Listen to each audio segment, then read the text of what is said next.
사법부에 대한 우리 국민들의 참 실망감이랄까요? 분노가 큽니다.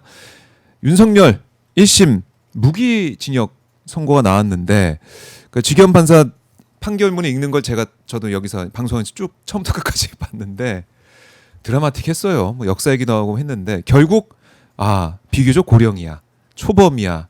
뭐 이거 사람 뭐 사실 다치고 이런 사람 없어. 뭐 이런 취지의 얘기를 하면서 양형 참작 사유를 들면서 무기징역을 선고를 했습니다. 그런데 쭉 보셨을 때 어떠셨습니까?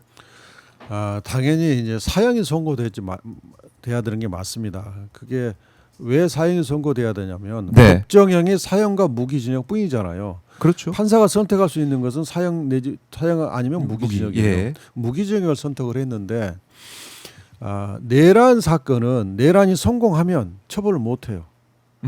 그렇죠. 그러니까 예. 그래서 내란죄의 구속 요건도 국권을 문란케 할 목적으로 폭동을 일으키면 내란죄가 기소가 되는 거예요.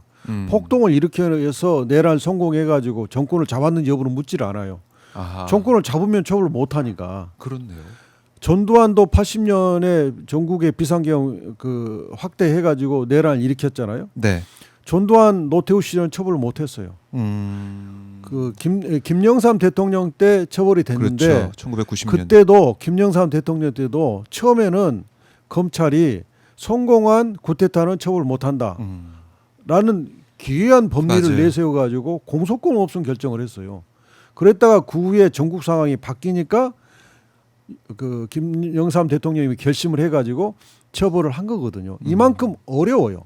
그러니까 성공하지 못했으니까 다친 사람이 죽은 사람이 없으니까 네. 봐준다.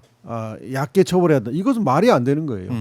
이것은 내란이 성공했을 때 얼마나 우리나라가 큰 충격을 받고 큰 피해를 받을지를 생각해서 그걸 기준으로 판단해야 돼요.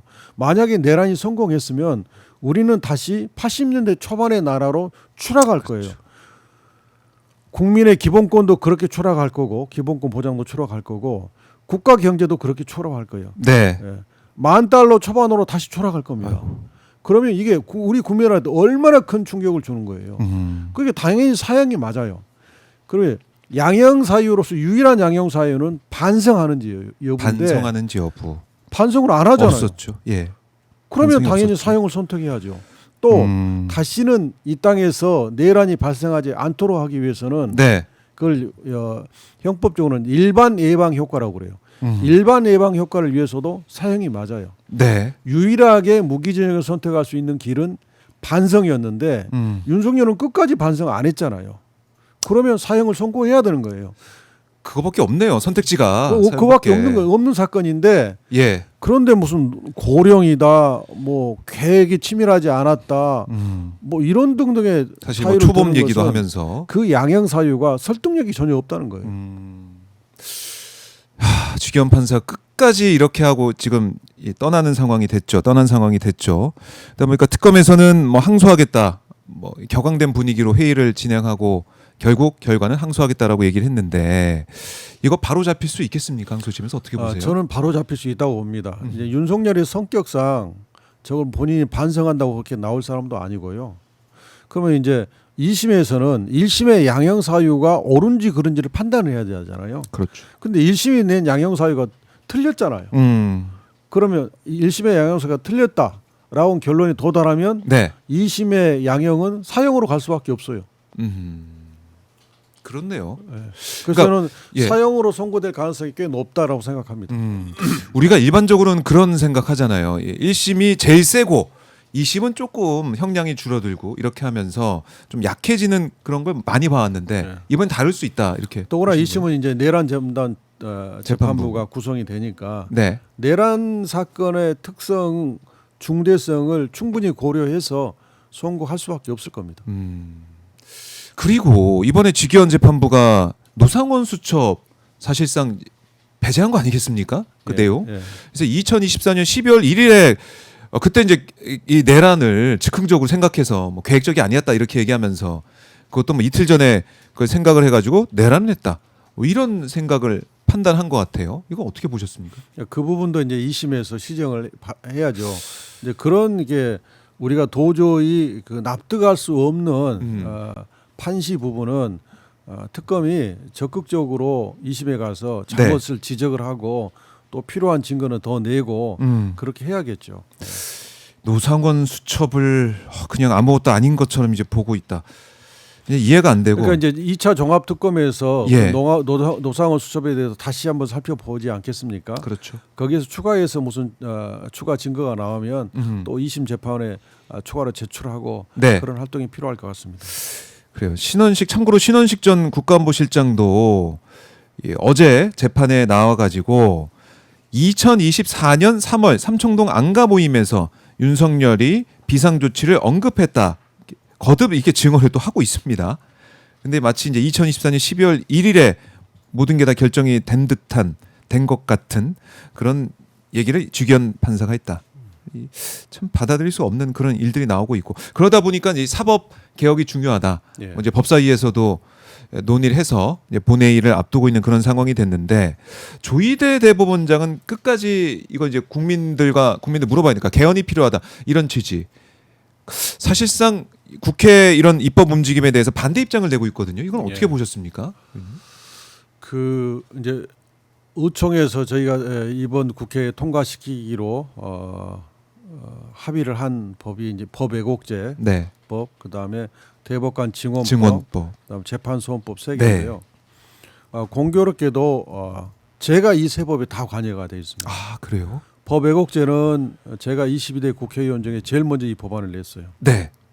그리고 대법관 증언법은 민주당 사개특위가 꾸려져서 만든 법인데 제가 사개특위 간사를 했습니다. 그래서 대법관 증언법을 만드는 데 제가 주도적 역할을 했습니다. 재판소법은 그 사개특위가 끝날 무렵에 재판소원도 필요하다고 해서 우리 김기표 의원이 성안을 했고 네. 지도부가 공동 발의해서 냈는데 그때 제가 적극적으로 이 법을 찬성했습니다. 그래서 이 세 법은 모두 필요하고 위헌 시비도 없습니다. 네. 시비만 있을 뿐이 위헌성이 없습니다. 왜냐하면 법외국제는 헌법재판의 선진국이라고 하는 독일에서 시행되고 있는 법입니다. 근데 이 법에 이제 반대하는 국내 반대론자들의 주장이 뭐냐면 법외국제가 너무 추상적이다. 그렇기 때문에 이용 가능성이 있다는 거예요. 네. 그런데 독일의 구속 요건은 누군가를 유리하거나 불리하게 하기 위하여 법을 왜곡한 자 네. 구속 요건이 이것뿐이에요. 법을 왜곡한 자 얼마나 추상적입니까? 독일 정말 그럼에도 추상적이네. 불구하고 예. 위헌이 아니에요. 아하. 합헌으로서 운영되고 있어요. 근데 우리는 굉장히 구체적으로 정해놨습니다. 네. 그런 비판을 피하기 위해서. 그렇기 처음부터. 때문에 위헌성이 없습니다. 아하. 대법관 증언 문제는 이거는 계속 얘기 나왔던 거 아닙니까? 예, 그동안? 계속 얘기가 나왔죠. 예, 그리고 업무가 과중하다. 김선수 전 대법관은 네. 우리 지금 민주당 안에 대해서 찬성하세요. 김선수 대법관은 연수원 17기 사법고시 수석 합격자거든요. 네. 근데 전통 법관이 아니고 계속 노동 변호사를 하시다가 대법관으로 되신 분인데, 그러니까 이분은 완전히 법원 조직에 함몰돼 있지도 않고, 그리고 대법관으로 근무를 했기 때문에 문제를 객관적으로 그렇죠. 보실 수 있는 분. 이분이 민주당안을 지지해요. 그리고 지금 대법원이 사건 적체가 심해가지고 국민들이 볼 때 좀 대법원에서 정밀하게 봐줬으면 하는 사건도 네. 심리 불색형이라고 해서 막 기각해 버려요. 하하. 이 문제도 해결해야 돼요. 또 하나는 대법원이 50대 남성 서울대 일색이에요. 제가 이번에 헌법재판소장 인사청문회 때 자료를 분석해 봤더니 네. 중앙지방법원 초임이 인관선정 1등들이 가는 자리거든요.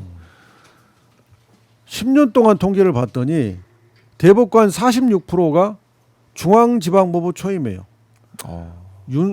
국힘당 계열의 대통령일 때는 54%까지 올라가요. 우리 민주당 대통령 시절에는 18%까지 떨어져요. 이 말은 네. 뭐냐면 대법원이 일등주의자예요. 엘리트. 초엘리트주의 인사를 하고 있어요. 그러다 보니까 예. 일반 국민들의 입장이 대법원에 반영이 안 되는 거예요.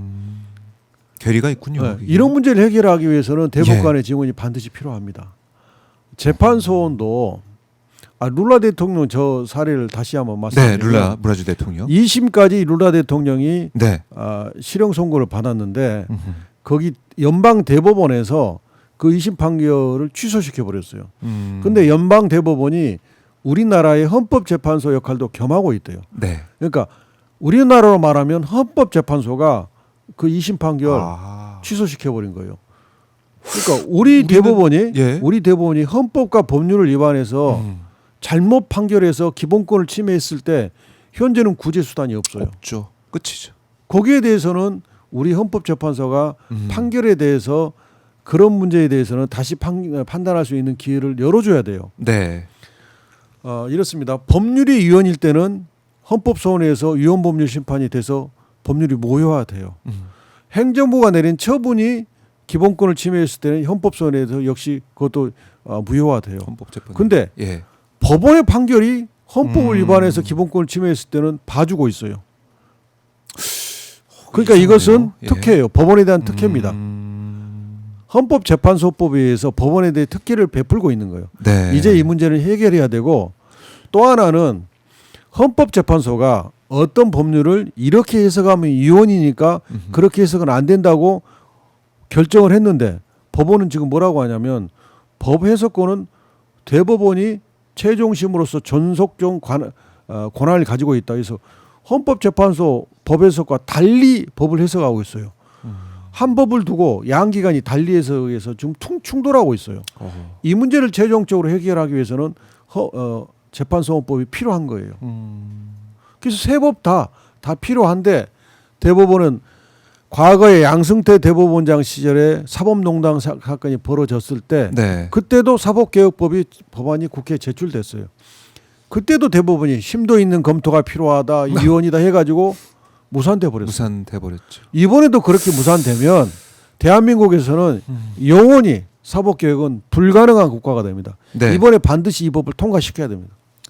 그러니까 대한민국의 이제 주권자는 우리 국민들인데 국민주권 정부고 국민주권 대한민국의 모습을 우리가 지금 보고 있는 것인데 어떻게 보면 지금 이 상황을 보면 사법부가 국민 위에 있는 듯한 느낌, 조희대 대법원장이 국민 위에 군림하는 듯한 그런 느낌이 드는 현실.